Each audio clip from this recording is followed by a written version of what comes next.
All right, Doc, so good to talk to you again. Before we get started, I need you to tell people, what are you up to now? Because I get asked a lot about you. So you got a few things going on. Tell people what you're doing. Well, I'm doing a podcast, as are you. I'm on at patreon.com/Doc Walker. And like Netflix, like, Apple Music, whatever. It's a subscription site and with Steve Solomon. And having some fun at it, going into the second month.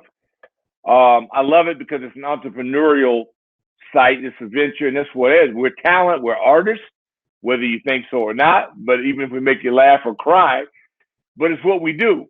And so I'm approaching it in that manner. And, it's not like government cheese. I don't pass this out for nothing.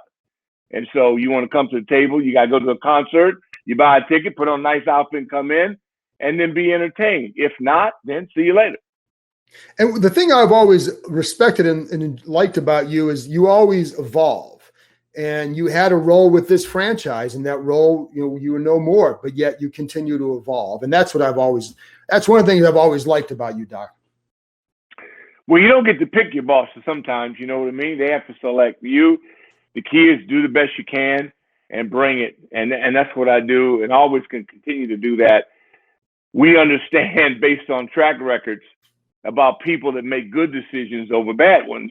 And that's why track record is so important. Yes, so we'll see how it rolls out, but the beat goes on. And the very few industries that people continue to pay you after they no longer use your services, that really doesn't happen. So you got to keep your skills sharp. I understand the game. I get it. And we'll see how it rolls out. Did you miss doing the games? Oh, yeah. I love doing games. I was able to transcend from doing college games in the booth. I got so intoxicated by being close to the game. The only thing that replaces playing is being close to it. The booth doesn't do it. You're too far away. And now with new stadium designs, they ended up moving the broadcasters almost on top of the lights. They treated it like you were a non-factor, even though you're calling the games. It's one of the dumbest things I've ever seen, but they did across the board. So they're so far away, you got to have a telescope to see the game. But when you're on the sidelines, you feel it, and you also get closer with the guys because you understand the dialogue that goes on. You hear the game plan. You see corrections being made. Me and the snapper, kicker, and all my field guys, you're with them the whole game. And so there's a closeness that comes in. Also, you see the injuries, and you see it up close. So it's far more emotionally, you get so close. That's the hardest part, not having that, because it's not about being a fan. Right. At this point, you're connected to them. You're high-fiving guys. Guys get a touchdown. You're jumping, doing chest bump. I've done some of the dumbest things in the world because I wasn't planning it. It takes you over.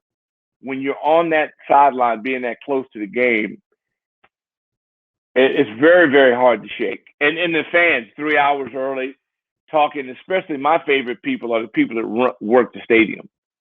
So the people that are there in the bottom of the project, cooking, cleaning, setting up, field crews. You know it. You're there too. Same thing. Well, it's funny. That's a fraternity. Yeah, it is. And it's one of my favorite guys that I see there is, when you go down to the field from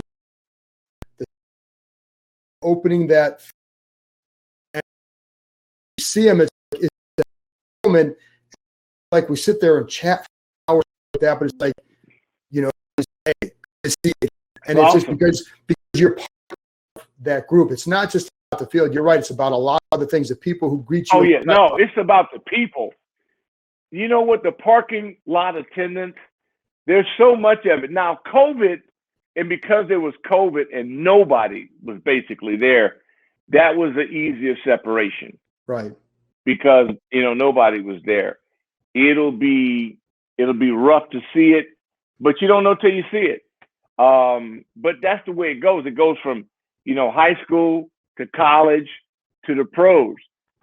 And there's a departure in every unit of that. It's like losing an arm, but it grows back. and then you go to the next one. But that's the key to it, and hoping that the product, because all that matters is the product on the field. Everything else is a throwaway. It's not like you were essential to their winning, because hell, they didn't win. But you do feel connected, as do all the people on the beat. And once you've been a beat reporter, which I was able to do from television for years with George, then you're there like you are. But writing is the ultimate to it, because you put in the most time, and they give you the least access. I never figured this thing out, is that you got the biggest job to do in the shortest space with the least amount of access, but yet people are concerned about the image of a team. It just doesn't make sense to me. Yeah. But it is what it is. What are you going to be doing this fall then? No idea. Still working on it, because I don't have there's no time. I'm just understanding what the new program is, and so you have to adjust to it once you just heard about it. So you go, okay, right. you gotta be. But that's the whole thing about life. Always flexible, always looking for the next challenge. Well, that's why I said that's what I always like, how you have approached it, because you talk about entrepreneurial. That's always kind of been you. You've got a lot of ventures that people have no clue about, because that's just who you are, and that's why you're Doc Walker and we're not. But that's always been who you are. That's who you are, and so I'm from a very competitive marketplace. Los Angeles, California. I mean, California is just so competitive. When you train in that environment and you're in the job market and you're out there going, you first of all, you can't sleep late. I don't sleep late. I sleep standing up. So I got to understand what the next phase is and what I have to do. And I'm hungry to do it, because I see it done so poorly that it's almost a sin not to get involved in every phase of whatever it is, because the bar is not that high. So that's my attitude, to go into an attack mode and get it going, and just hope I get a better product to work with. I just hope that, because really it's been a rough go. Yes, when you're representing something that's not successful. So yeah, it has been. I had beat reporters coming up to me. It was in 2019 and saying, "Man, I'm sorry you have to endure all this. Like, it's your job, and you approach it a certain way. And no matter if they're winning or losing, I have one approach to take. Because if you take an approach for when they're winning, you're not going to be around to cover it a long time. You're just not. No. But I think we'd all enjoy. I think watching a better product makes it more interesting. Yeah, it is. But you want that product to be successful. I've been so close to it for so long that you do internalize it. It'll be refreshing to have no ties whatsoever. Right. In that, and seeing how it alters. Hopefully it won't at all, but you don't know that. Right. Because I know when I see John Allen come off a field, and I know that he's had two guys go at his knee. We're in Philadelphia. I mean, it took my breath away. I mean, I was like, when I see guys hurting like that, I hurt. Yeah. You feel that about them, and I want to see what that feels like not to have that. I don't know, because I've always been that close to it. Right. It'll be interesting, and that's the exciting part. It's like when I covered, college for 22 years. And it was to me, because I love the prep. So when you're doing a game, that to me is not it. I enjoy it. It is something that I attack, because I go, wait a minute, I got 5-6 days to do. Are you serious? Because I was doing 2 and 3 games a week. So the volume, when you go at that pace, one is no problem. But do you love the research? And I say to young people, even older people, if they're listening, do what you love to do. This never work. If you got somebody say, "Oh God, I got to watch Monday Night Football because I have the Patriots next week," that's how you approach it? Yeah. Oh, no. I'm like, hey, I get to see. I'm watching the Patriots Monday night. I don't have to go through traffic. I don't have to sit in a stinky stadium. I'm seeing on my 65-inch screen. Life is good, and I'm taking notes and talking into a recorder. That's love. Yeah. But it's, I can't speak for it, John. When we do this, if you have me on after it's all said and done, then we'll see how it comes out. But you know what? It is funny though, because you do have to love the preparation. So even for me, like if this team is 3-10, on Monday morning, when I can get the access to the all 22, I'm sitting down and watching it because I'm still going to learn, because I still have to cover them, whether they're 3-10 or 10-3. It don't matter. Also, you want it to, it's just like a quarterback. You have to take the same approach, every player take the same approach every week. And the games become more enjoyable when I know going into that game, like, okay, these are 5 things I'm going to watch. Now, it doesn't always unfold that way, but I feel prepared and I feel like I can do my job at a high level. Let's switch to the current team. And I'm curious from your perspective, how you view this team after the offseason, because going to camp is, and we talked on your podcast about pads mean everything, but how do you view their offseason this year? Well, I view it as being great because they didn't lose anybody. No ACLs, no Achilles. I mean, a guy can have he bench presses, 900 pounds, it could cave his chest, and none of that happened. So first of all, get everybody to the marketplace. What I judge everything by is competence. Do they actually know what the plan is? It is up to the coordinators to develop a plan that they can comprehend. You don't get to draw just because you're capable of drawing. You got to draw what they comprehend. Otherwise, you're an ineffective leader. Right. That's when the offense or defense doesn't click with its personnel. We've seen that so many times. We're masters at that now. We know in Washington what not to do.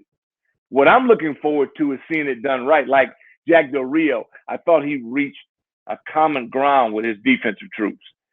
I don't think they opened up warm and fuzzy. No. But I think Jack's communication skills played to his advantage. They bought in, and then they were able to excel. And up until the last game against the Bucs, okay, the world champions, they were admirable, okay? That was their worst performance, but it was in the biggest stage. So that'll fuel them. I think those guys are going to get after it. I'm waiting to see what Scott does with his offense and his personnel. Joe Jackson Gibbs, the best I've ever been around. And it only took him 2.5 weeks to figure out that we weren't going to be Eric Coryell. So I'm going to judge Turner based on his ability to adapt to his personnel, right. Not what he's dreamt about, but what he actually has in front of him, and then make it work. Because he's got the guys, I think, with the IQ to do it. He's confident enough to be able to make it happen. Now will he get a guy under center that will allow him to do what he really likes to do? The rest of it's up to the big uglies, the O-line, D-line, and I trust them. And so we'll see what happens. With the O-line, how do you, to me, there's a lot more depth there. How do you assess them? Well, again, without seeing him in armor, I think right. The kid out of LSU, Charles, who was injured, he's a prospect, great looking body, but we've seen that before. What I want to know is where Sheriff's mind is at. Are we going to go through this like we did with the quarterback in Minnesota or not? To me, this is a loose end. I hate loose ends. Yeah. But I think they've loaded up just in case he does the Aaron Rodgers, they just move forward. So I kind of think we got enough talent that's interchangeable parts. Guard to tackle to guard, right or left. That gives them leverage, and they're going to need it because nobody stays healthy the whole year. But if they get some luck in that, Lucas kid, man, and Sharp, I could have hugged him because he improved. He did. He went from the junkyard to where he's in the showroom now. And that's why I give Coach credit. Coach Matt, he can teach. He gets results. It ain't talk with him. Rouillet, 6th round pick. This is where we're at our best. Mid-round picks that become diamonds. We're really good at that. Where we stink is the higher we go up. It's Russian roulette. You don't know what you're going to go. Yeah, you don't know. 2nd round picks, stay away from trade it. Trade the seconds from now on. Let it go to some, get 2 threes. I like it. There's nothing about this I don't like that I dislike because we got the dancing bear back from Miami. We should have never let him go for $10 million. But again, woulda, shoulda, coulda. Now he's back. We got options. And that's what I think you go into. I don't know who will be the 5. I just know we'll have 8 that can play. Right. And I think that's big, especially with a 17-game season, that's vital. I also know, like with Sheriff, even if his mind is right, he's shown in the past he's going to miss games. Now, if you have the right guys in there, whether it's Flowers or Charles or you have Wes Schweitzer, you don't have to. You're going to have he's tough. And you're going to have a drop off after Sheriff, but it doesn't have to be severe and you can keep going. You don't have to change everything if he's not there. So that's a good thing. Are you buying Ryan Fitzpatrick? What do you think? No, I think Ryan is an upgrade from what they had because their guy is out of football now. And as much as I love Smitty, but he's too hard to protect. So he becomes as good as he was, he hindered my offense because I couldn't expand it. Right. So the other guys, they're never healthy enough to where I can keep going. What Heineke showed you was some oomph. Yes, energy. You're right. It's energy. I call it oomph because, wow. He didn't play like a guy, hey, guys, what do I do next? He came in like, okay, let's do this. That's what we needed. We needed a let's go do this. Allen may be just as good, but we don't know. Right. We know what Fitz can do. He's been on display every single time. We know that Fitz can keep you active. He can bring you back. But unless you have a running game with him, you're going to end up where all his teams end up. On the verge, but just don't quite make it or get in and get right back out. To me, I'm a run guy. Philosophically, me and Woody Hayes got along well. I just don't believe that you can build a football team with trickery. I think it's bad for everything. I think that when your basis is that, hey, come hell or high water, we're going to be able to move the football way we want to. We dictate. We're not dictated to. That's philosophical. They can do whatever they choose to do. But I saw the Tampa Bay game, and I judged them by one game and one game only, the Tampa game. And because they earned the right to be there, and they were gutted. Okay, gutted. They could not get any pressure on the quarterback, and they ran the ball right down their throat. So that's how I start. To me, I'm not patting them on the back. I'm coming in and saying, okay, here's where we were. Here's the world champs. We didn't even come close. So who are we? What do we want to be? We owe them. Who I want to play? I want Tampa back. That's who I want. And then we can see. You guys can praise them and make them all pros and all this, as you do in the media quite regularly. Yeah, I hear it all the time. This guy's the greatest and all that. We did 5 sacks for it. What are you talking about? But, okay, we'll wait and see. I ain't seen nothing great at all other than 17. And so other than him, I'm really waiting to see who all these great people are and great players because I haven't seen it. Well, great. That if you have a lot of great players, you should have a great record. So that's what I would say. And, it's funny that you say that with the run game because I was talking to somebody earlier in the offseason and they mentioned right now he felt like because the way the line was last year is they didn't have a bread and butter. What was the go-to run on 3rd down and 2? You can call this run and you're going to get those 2 yards. That was something he's like, they need the bread and butter stuff. So we'll see if the line is better like we think it would be or more consistent in depth and all that. And then if Antonio Gibson improves, that could be that guy. Did you like watching him or what did you think? Yeah, no, I like all the receivers that played running back. I mean, those guys, they're not the problem. They did the best they could. I would like to have seen one hammer. Going all the way back when we had the former Heisman Trophy winner here, I wanted them to have one sledgehammer, and then they could have the crescent wrenches around them. But they had all crescent wrenches. So to me, that's predictable because everybody knows you're going to swing a guy, stretch a guy. You refuse to hit me in the face. You want to hit me from angles, and we're this. I want to be that. Right. So that's on them. And you know what? They got some good backs. They have Randy's done a fantastic job. Yeah. I like him. Hey, man, I'm pulling for him. But you got to show me more than you did against Tampa. Because that plan with your personnel, you were inferior. We have seen, you and I have both been around a long time to see teams here that have not lived up to the preseason expectations. And everybody listening to this is going to say, so have we, because it's been there. So there are now more expectations. And is there something different, do you feel, with this team compared to those in the past that couldn't do it? No, because I haven't seen their team yet. It depends on who makes it. And when I say make it, not just make the team, but survive camp without being injured. Who's going to actually be here and what's going to be the approach? That I don't know. What I do know is that it looks like it's going to be the most athletic team I've seen here in a decade, just from an athletic standpoint. The question is, from a toughness standpoint, will they be that? Which are the playoff teams? The 12 team, the 15 team, which playoff team? And we've gone twice or three times now.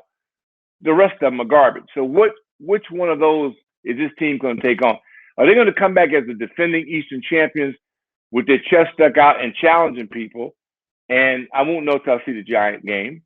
And are they going to come after the Giants? Because right now, that's all I can think about after the Chargers. Right. They lost to them twice. He was swept by the Giants.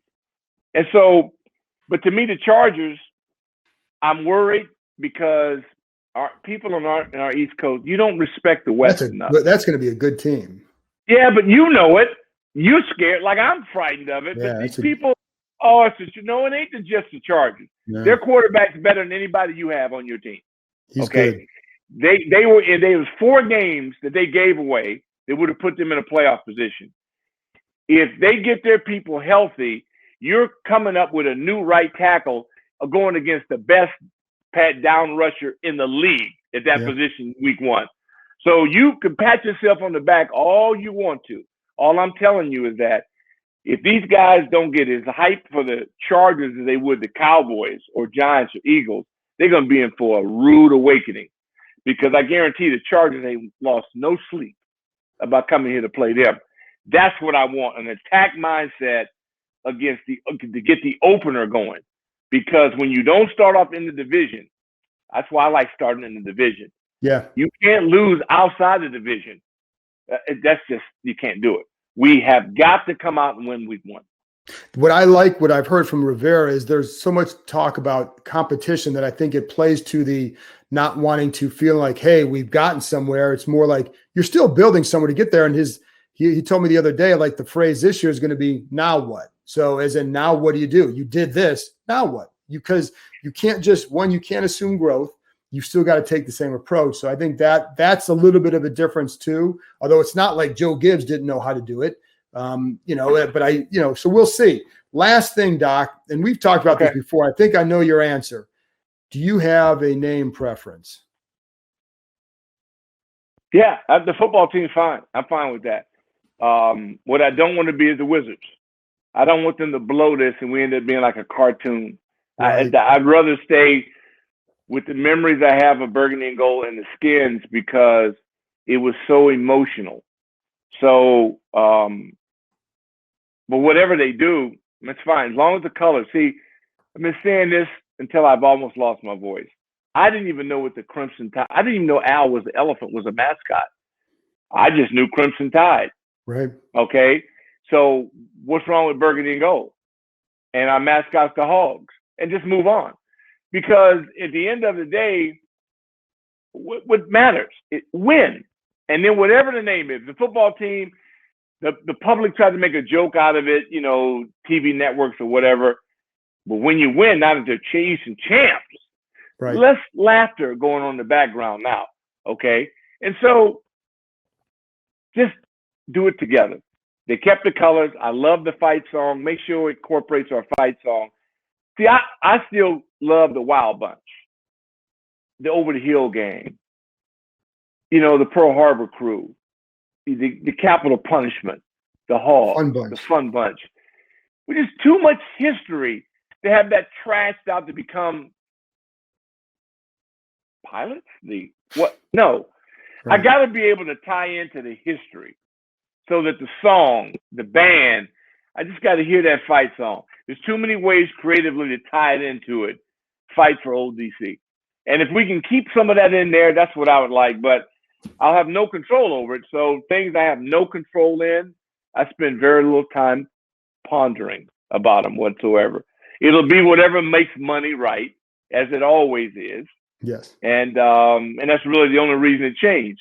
Not because it was derogatory, but because it became a financial impediment to the bottom line. And we all know that. So let's just be honest about it and figure it out. Whether this FC, the soccer stuff, whatever they decide, fine to me. They will always be the burgundy and gold to me, period. And so whatever they call them, it's fine. I just want them to be respected and not be joked on, because that pissed me off when networks would say, this team, football or whatever. Well, before you just call them Washington. What's wrong with that? Well, what's wrong with Washington? I didn't understand that. But that was your colleagues that did that. Yeah. I've heard all the same stuff. So there you go. Whatever. Doc, you're the best. It's great catching up with you. I'm working on it, John. Always a pleasure to be a part of what you're doing. And hey, man, let's see what happens.